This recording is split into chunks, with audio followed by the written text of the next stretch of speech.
Hi friends, so in this lecture we'll be talking about anticholinergic drugs, mainly atropine because it is a prototype, and we'll discuss about its all the actions, therapeutic uses, its ADRs, its contraindication and drug interactions. And at the last we'll be just seeing the names of the drugs which are acting on autonomic ganglia. I'm not using the book reference here because of some copyright issues, so please bear with me. And this PPT contains all the highlighted points, all the important points, and I'll be providing this PPT in my Telegram group.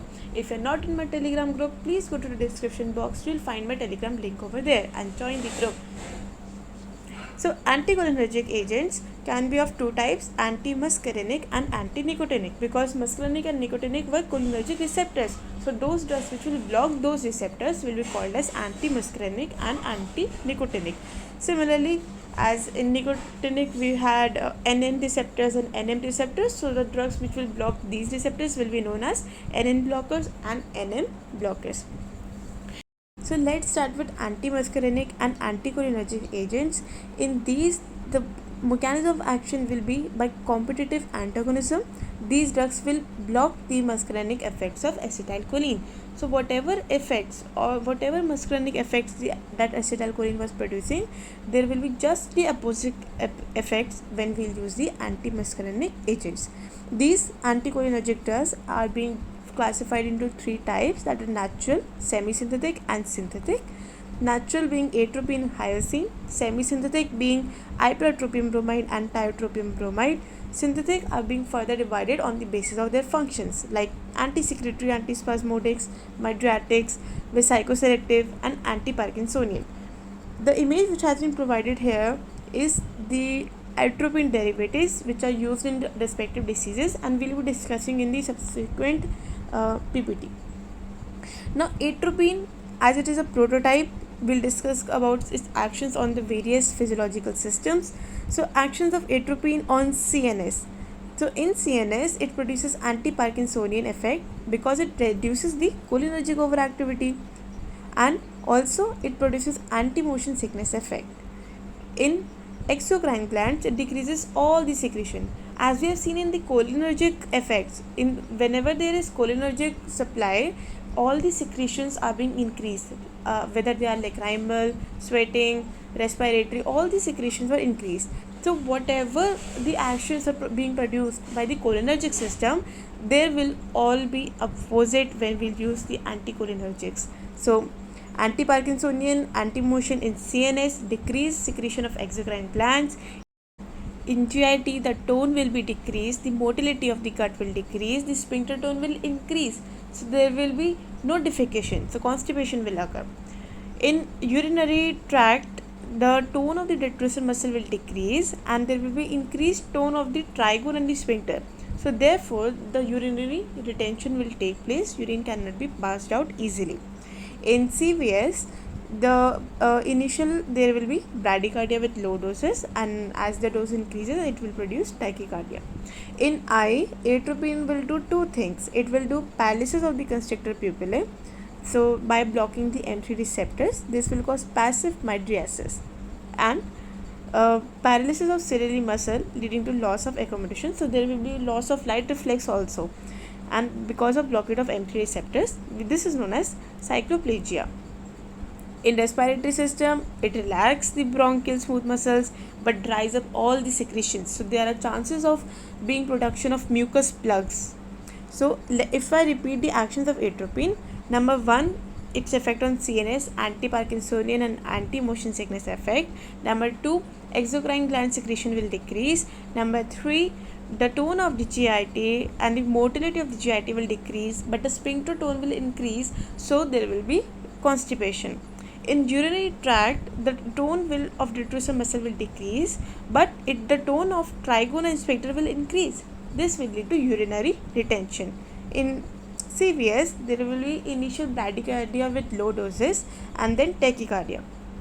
In eye, there will be paralysis of constrictor pupillae, which will result in passive mydriasis, and also the paralysis of ciliary muscles, which will lead to loss of accommodation, loss of light reflex. This is known as cycloplegia.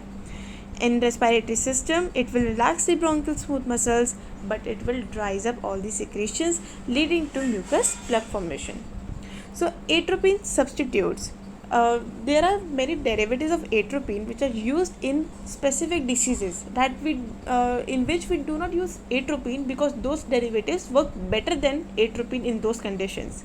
For example, hyoscine butyl bromide is used in esophageal and gastrointestinal spastic conditions. Atropine methylnitrate is used in abdominal colics and hyperacidity. Ipratropium bromide and tiotropium bromide are used in COPD and asthma because they have a selective action on bronchial smooth muscle only, so it will produce the bronchodilation mainly in the larger airways, and it do not alter the respiratory secretions. Okay, so because it has a selective action on the bronchial smooth muscle, it is a better acting drug, and we'll use these ipratropium bromide and tiotropium bromide instead of atropine.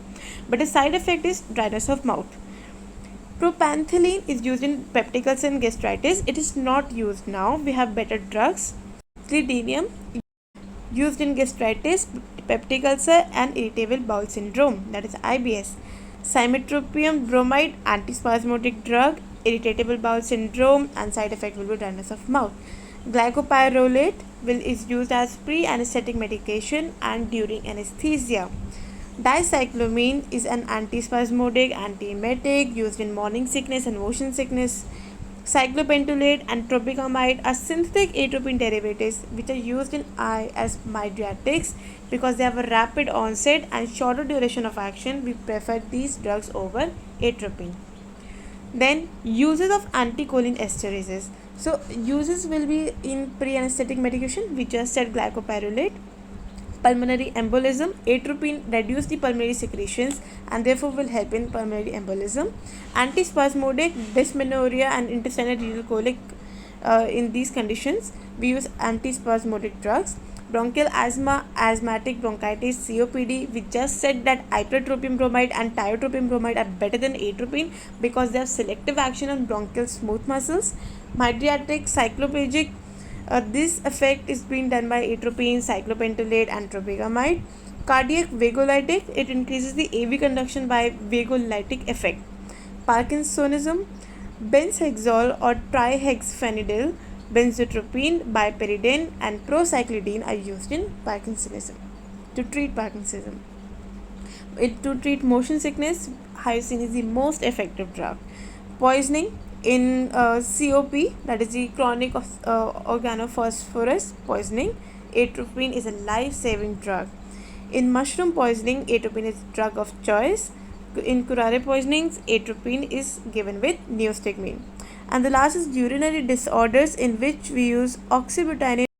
Next comes our adverse drug reactions, that is the side effects, ADRs, and the contraindications.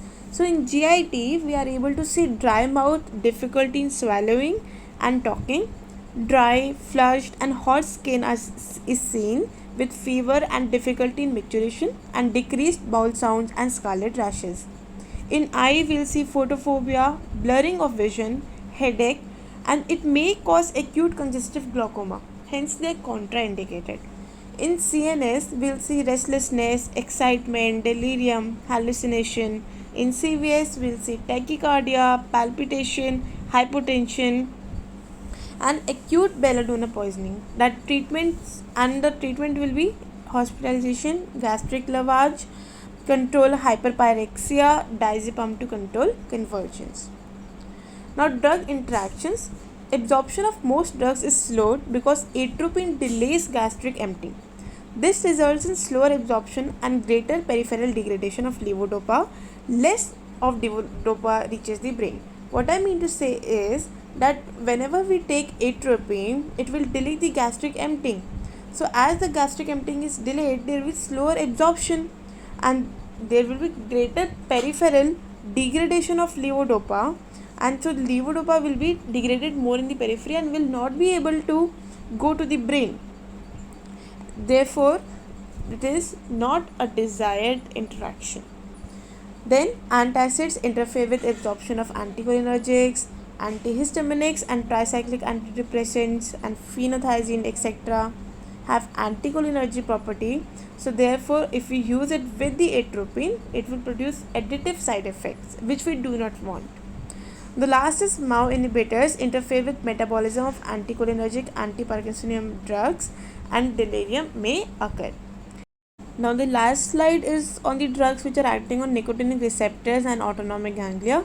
So there are some ganglionic stimulants and there are some ganglionic blocking agents. Ganglionic stimulants can be selective and non-selective. Selective like nicotine, lobeline, dimethylphenyl. Non-selective like acetylcholine, carbachol, pilocarpine.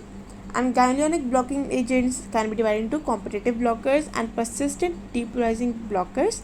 Competitive blockers can be like hexamethonium, amines or monosulfonium components, and persistent depolarization blockers can be large doses of nicotine and large doses of anticholinesterases. So hereby I complete this small lecture. It is important, and please do like, share and comment on this video. Thank you.